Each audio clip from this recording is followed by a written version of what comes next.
It's one thing to be in trouble with the local officials or even the state, but what about a nation, especially a foreign nation? Well, that is what has drawn attention to an elderly couple who very well may face trial. Let's talk about it with stolen gold as we explore.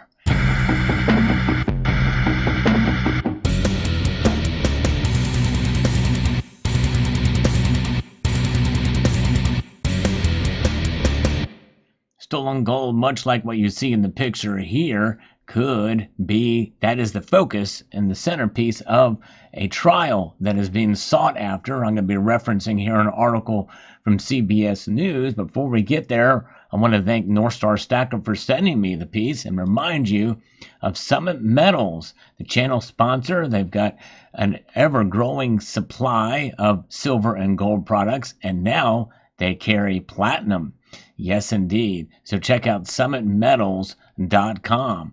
So let's get into this piece here. The stolen gold from an 18th century French shipwreck that could lead to charges for a U.S. novelist and her husband. For an elderly couple be charged with this. An 80-year-old American novelist and her husband are among several people now that are facing a possible trial in France over the illegal sale of gold bars plundered from an 18th century shipwreck after French prosecutors requested the case go on to court.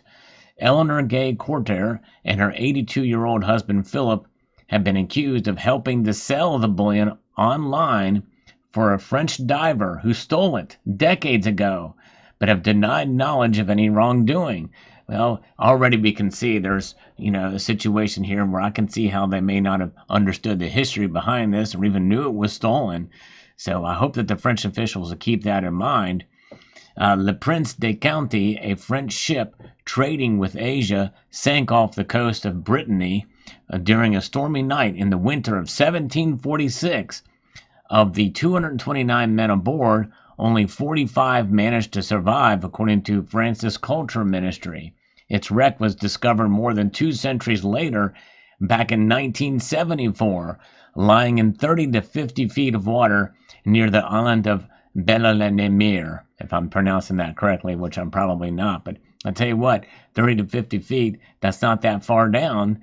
The wreck was looted in 1975 after a gold ingot was discovered during a site survey.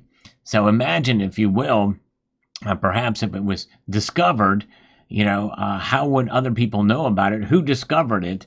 And how did other people find out about it? Because 30 to 50 feet, even though that's not that far down, it's far enough down where somebody would probably have to likely look for it. So I think that's kind of where your culprit should be, is who let the people in on it, as where it is to where that could be stolen. Archaeologists in the 1980s discovered fine 18th century Chinese porcelain, the remains of tea crates, and 3 Chinese gold bars in and around the shipwreck. But a violent storm in 1985 dispersed the ship's remains, ending official excavations. So it just goes to show you that even that depth of water, it's very difficult to really get down there for any length of time to be able to recover everything. Some of the ship's looted gold bars eventually found their way to an auction in San Francisco, Bay Area, and that was reported by CBS earlier. And here's a picture.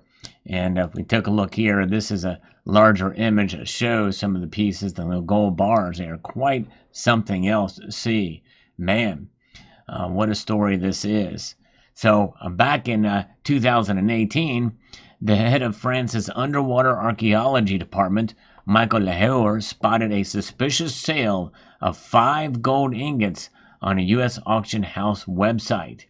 He told U.S. authorities he believed they hailed from the Prince de Conti, and they seized the treasure, returning it to France in 2022. These objects tell the history of France, its commerce, and its people, said Steve Francis, a high-ranking official in the U.S. Department of Homeland Security, in a statement at that time. HSI is proud to have played a role in ensuring these artifacts continue to be a part of France's history for future generations to enjoy. Investigators identified the seller as a certain Eleanor Gay Courtier, an author and film producer who had been living in Florida. So Courtier said she had been given the precious metal by a couple of French friends, Annette May Pesto, who is 78 years old today, and her now deceased partner Gerard. Well, I don't know about you, but somebody just hands me a gold bar. I'm not really all that, I'm going to be suspicious as to where this thing came from. But nonetheless, yeah, there's got to be more to this than that. Maybe given it in order to sell, but nonetheless, that's a little bit strange. Pesty had told the Antiques Roadshow television series back in 1999 that she discovered the gold while diving off the coast of the African island of Cape Verde. So that is what's happened there with Pesty, this French friend, and who gave the gold over to Courtier. But investigators found this to be unlikely and instead focused on her brother-in-law, who is now 77 years old, underwater photographer Yves Gladue. And now the African island of Cape Verde, I've not looked that up, but is that a part of a French territory, or was this in international waters? My guess probably, being that it was French and the origin, it can be proven, that means the gold was theirs. A 1983 trial had found 5 people guilty of embezzlement and receiving stolen goods over the plundering of the Prince de County. So there you go. And Gladue was not among them. Held in custody in 2022, he confessed to having retrieved 16 gold bars from the ship during the 40 dives on the site between 1976 and 1999. Wow. He said that he had sold them all in 2006 to a retired member of the military living in Switzerland. So this story has quite a long track record of custody and twisted little turns here and there, making it very difficult. A lot of investigation must have been done in order to find out what's really behind this and how it got there. But he denied ever having given any to his American friends, the Courtiers. He had known the author and her husband since the 1980s, and they had joined him on holiday on his catamaran in Greece in 2011, in the Caribbean in 2014, and in French Polynesia in 2015, investigators found. The Courtier couple were detained in the United Kingdom in 2022, then put under house arrest. French investigators concluded that they had been in possession of at least 23 gold bars in total. Wow. They found they had sold 18 ingots for more than $192,000, including some via online site platform eBay. Wow, well, I tell you what, I wasn't paying attention, but it's been kind of neat to see what some of those listings look like on eBay. Wow. But the Courtiers claimed the arrangement had always been for the money to go to Gladue. All right, well, the sub-headline here is they are profoundly nice people. Well, of course, this because you're nice people doesn't mean you're not criminals, but hey, you never know. A prosecutor in the western French city of Brest has requested that the Courtiers, Gladue, and Annette May Pesty be tried, according to a document obtained by AFP just last week on Tuesday. An investigating magistrate still has to decide whether or not to order a trial, but prosecutors said a trial was likely in the autumn of 2026. Of course, they're getting up there in age, well into their 80s now. Who knows what could happen between now and then, but nonetheless, we'll see if they can get it, if they win this trial. The U.S. couple's lawyer, Gregory Levy, said that they had no idea what they were getting into. I don't know. The Courtiers accepted because they are profoundly nice people. They didn't see the harm, as in the United States, regulations for gold are completely different than those in France, he said, adding that the couple had not profited from their sales. Okay, all right, well, that very well could be the case. Lawyers for the other suspects did not immediately respond to AFP for requests for comment.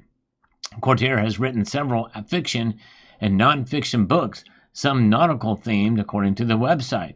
One is a thriller set on a cruise ship, while another is her real-life account of being trapped on an ocean liner off the Japanese coast during the pandemic of COVID-19. So very interesting indeed. Ignorance could play a role in this, and being that they're Americans in America, can they really be expedited or brought into France for trial under their laws when they weren't on French territory when this occurred? I don't know. That's for legal experts to find out and decide. But very interesting story. Let me know what your thoughts are. Thanks again to North Star Stacker for sending this to me. I do a lot of videos, and I have a playlist of precious metal crimes, of which this video will be a part. So we hope you would check out some of those as well. So with that, I'd like to extend a multitude of gratitude to each and every one of you for taking the time to watch, and encourage you to please rate, share, comment, and subscribe.